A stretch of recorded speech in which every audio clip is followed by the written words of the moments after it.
Okay, I'm amazed at how they failed to, in the documentary Diary of a Tired Black Man, how a lot of people fail to speak on the history of the African American family. I mean, we take it back to slavery time, and if you think about slavery time, that defines the definition of an African American family in the United States of America. Um, you look at how the black man was basically treated like cattle. He was made to breed and work. He'd have a woman, wife, or whatever.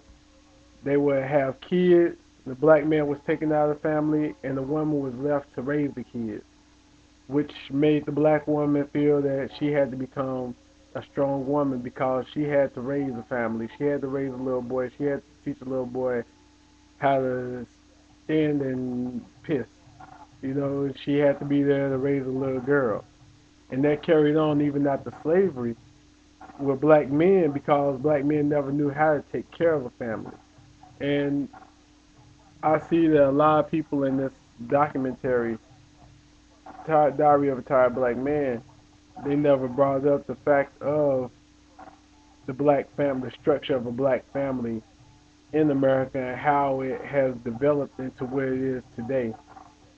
Now we have a lot of black men that don't want to take care of their kids, and it's not because of I put that on the black men that their fathers or whatnot, because a lot of black men, their fathers aren't there in their family, in their life, and not there to raise them. The same way with black women who don't know what to expect from a man because a lot of these women are raised by their mothers, and their mothers are single parents, and they take their blame out on the men.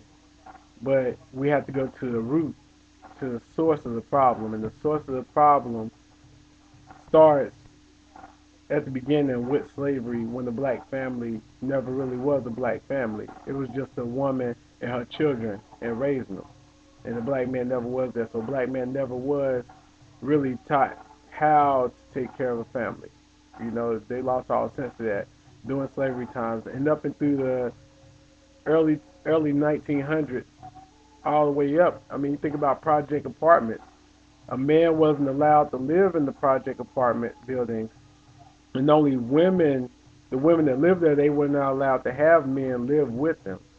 So when these people would come around to do inspections for these project housing, and you gotta remember it's a project housing project, you know, experiment to find out, to figure out how black children would fare growing up without a father, without a male around. And that was the whole object of it.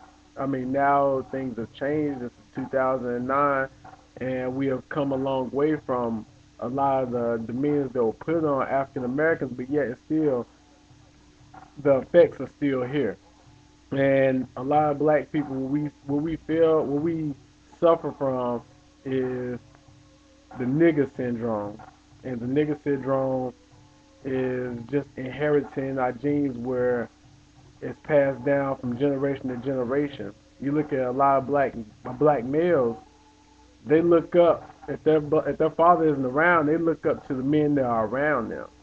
And those men around them, whatever type of man you have around that child, is the example that that child is gonna learn from. If you got your child around a lot of guys that sell drugs or commit a lot of felonious crimes and whatnot, that's what that child is gonna pick up on. That's what that child's gonna learn to accept in life, and he's gonna say, "Well, this is what I have to do as a man. This is what a man does."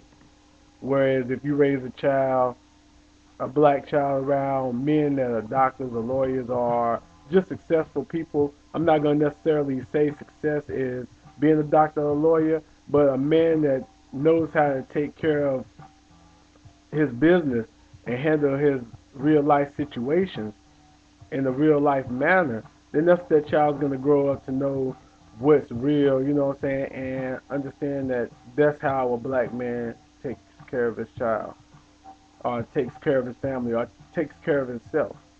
Also with women, a lot of women they don't understand what, like I said before, how to deal with a black male and what to expect from a black male. And a lot of women, not just black women, they want more than what the average person can offer. Like a lot of women are real self-conscious about themselves. They're worried about their weight.